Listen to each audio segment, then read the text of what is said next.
Thought our atmosphere was great. The energy level and was high, and you could definitely feel the excitement and the passion for from our fans for a night game, and to get back in that stadium was incredible.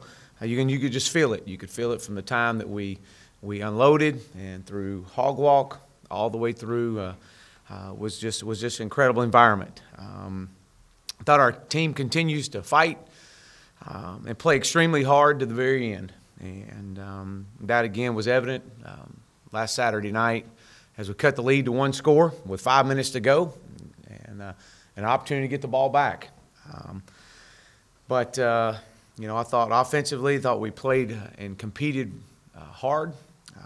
They didn't do anything different than we had seen all week long and what we had prepared for. We were not as consistent as we've been in the past, especially up front in our pass protection and what we needed to be. I didn't think that was our best performance overall as a group. We couldn't get anything going in the run game, and they made us one-dimensional, and that was evident. But still, with all this, our grit, our toughness, our continue to fight and get back up, got us back in the game with a chance to win it with one stop. And so with that, I'm thankful for their fight and they're continuing to compete. Defensively, I thought we played extremely hard. Thought our guys did exactly what we challenged them to do all week long, and that was to see how many red jerseys we could get to the football at the whistle. We had guys flying all over the field, and that was good to see. I thought Cam Curl and Santos Ramirez played as physical in the run game as they have all year long. They tackled extremely well. They negated a lot of runs at the line of scrimmage because of their physicalness. We had 2 critical errors and a penalty. We had a busted coverage off of a short field in the early part of the first quarter when we couldn't flip the field in some field position, which gave up a touchdown. We had a 14-play drive, and we had them 2nd and 17. Got them stopped, and it's 3rd and 15, and we get a critical targeting call that kept their drive alive, and they went on down and scored. So 14 points, and defensively we needed one more stop. That's what we needed. Bottom line, but because of our guys continue to play hard and to compete, we gave ourselves a chance. And we have seen improvements. This football team has improved. Defensively, we've improved in a lot of areas, and we're allowing less points and yards per game than last year. Our sacks are up. I think we've got 26 sacks this year, and we had 12 last year. Armand Watts ranked 6th in the SEC with 7 of those. TFLs, we got 64 this year. They had 48 last year. Turnovers, 14 this year, 13 last year, and third down efficiency, 35% this year, 48% last year. So we are seeing some improvements. We are. And I'm very proud to see some progress that's being made and to see the fight that these guys are continuing to give. We got a tough road test. It'll be our first true road game since September 22nd. So getting back out on the road, we got a tough opponent. Mississippi State, Coach Moorhead has done a great job there. They got a lot of returning starters. Matter of fact, the majority of their team is returning. The defense is as good as advertised, number 1 in the SEC. It's the fastest overall defense that we've seen. Extremely aggressive. They are very pressure oriented, and you can tell that by the number of turnovers that they've created. They pressure from all angles. They're the top pass. They got the top pass rusher in the league, and Montez Sweat, which is he's a dynamic player and very disruptive. Offensively, led by senior quarterback Nick Fitzgerald, which has done a great job for him. Leads the SEC, all-time rushing quarterback leader in the SEC. A lot of his runs are off RPOs, and they're downhill. A lot of power, a lot of counter with him, but he's very efficient. And when he has to throw the football, he's very effective and does some really good things there. They do a good job of protecting the football. So we've got our work cut out for us, and guys were back in here last night, and coming back to work, and that's always encouraging to watch these guys come back in here and get ready to get back out on that field. So with that, I'll open up. Raise your hand. We'll get a mic to you. Coach, what's the latest with Rakeem Boyd and any other injuries? Yeah, Rakeem was out there yesterday in Green, so we anticipate him being back. Devwa was actually in Green yesterday, running around, going through workout. We're anticipating him being back as well. So, and Devion, we expect him to be back. Chad, I know Van Malone, who's your coordinator at SMU, is an analyst there at Mississippi State now. Just what impact do you think that could have? Because he obviously knows you guys really well. Do you have to change signals or adjust, or just how does that impact your preparation?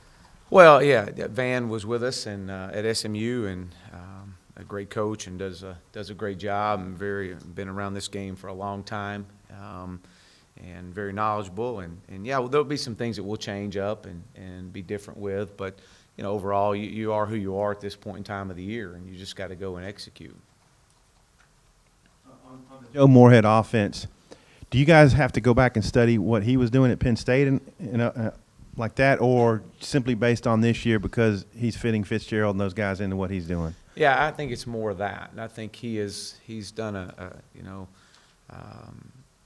a good job of adapting to the personnel that he has, and he's always been very innovative offensively everywhere he's been. And it's no different here. You're seeing some really innovative quarterback runs, and taking advantage of Nick. And Nick is sees it well. Has got a lot of snaps underneath him, and understands the game. What kind of problems does a big running quarterback, I guess more like a big tailback, present to a defense? And also Deion Edwards, what's his status? Yeah, we got Deion is back out there yesterday in Green. It was an ankle, and so we anticipate him being all right. From just a run game standpoint, when you're able to run your quarterback, you really create an extra gap there when you do that.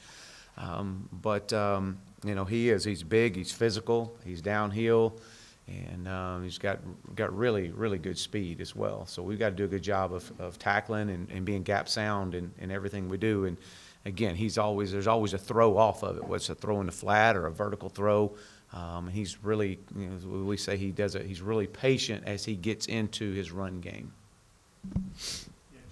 State's known for the cowbells, and by rule they're not supposed to ring them once, I guess, the center gets over the ball, but it's pretty irritating if you've never been there. Have you ever experienced that, and do you pipe in cowbells, or what's your take on the whole cowbell thing? Well, I haven't been there. I've heard about the environment, and I'm sure it'll be loud, and we'll definitely prepare our players for every environment we go into. And so, but yeah, I definitely believe that it's everybody that I've talked to says that the cowbells are pretty loud. So.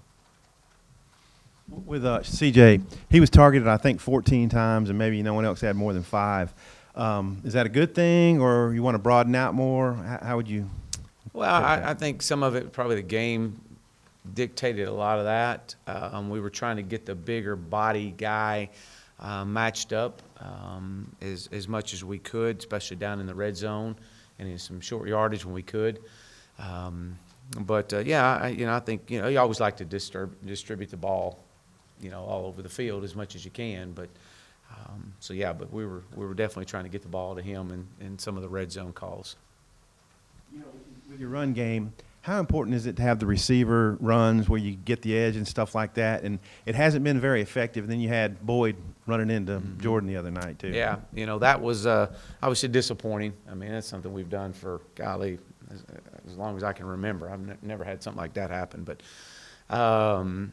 their defensive end did a great job of charging up the field, which caused Jordan to deepen his path, and Rakeem stepped out in front of him. So that's unfortunate. But we've got it. You want to get to the edge. You got to get the ball outside. Got to get the ball out to your playmakers on the edge, whether it's through speed sweeps, whether it's just quick screens out on the edge. And when you do get a screen out there and you got to hat them up, you got to be able to make something happen. And so, but that's part of who we are and where we're transitioning. And but yeah, there's no question on that. Chad, do you know Joe Moorhead very well? He took an interesting path to the SEC, Fordham through Penn State. That's not, probably not a lot of SEC guys coached at Fordham. Just wondering what you think about Joe, how well you know him, You know, I've had a chance to, come in contact with Coach several times, just through, different acquaintances. Maybe it's at a convention.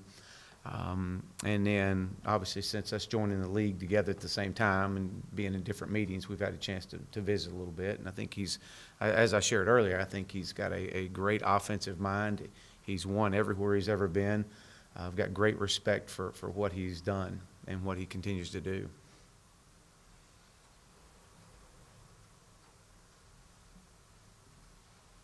You guys have any evaluation days left in this period, and also your plans on finishing this recruiting class out? Yeah, we do. We do have some, and we'll use those up, now through over the next, I guess, the next week and a half. And then as far as finishing up our recruiting class, we won't be finished with this recruiting class until, February signing day, essentially. So we're constantly recruiting.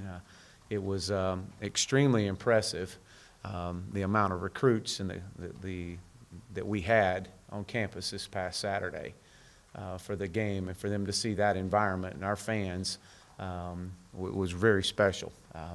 We had some very elite players on campus, and it was impressive to see. You mentioned Austin Cantrell after the game, and I know Gerard Barnes has already decided to leave. Also, is there anyone else that has notified you already that they've decided to leave? That'll be something we'll probably talk about after the season's over with. Obviously, Austin, going through senior day, and he and I'll sit down after the season's over and talk a little bit more. But that was a decision he wanted, and definitely was glad he was able to, him and his family, to be able to experience that for what he's done here. Is there any possibility you could see Connor Nolan or John Stephen Jones get playing time those last two games at quarterback? Yeah, there is, and I anticipate, if the game presents itself in a way that we feel like that, yes. Yeah, good.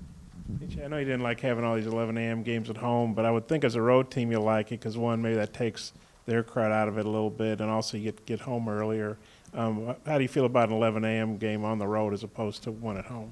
Well, we've definitely been used to 11 a.m. games, so we know how to respond to that. So our guys are going to get up and be ready to go. But it's really it's irrelevant at this point. We're gonna get up and be excited about this opportunity we've got in front of us, and 11 o'clock, and get our guys. The one good thing about 11 a.m. game, you don't have to sit around the hotel all day. So these guys will get up. We'll do all our meetings here Friday and get on the plane, travel, and get up and get ready to go Saturday morning.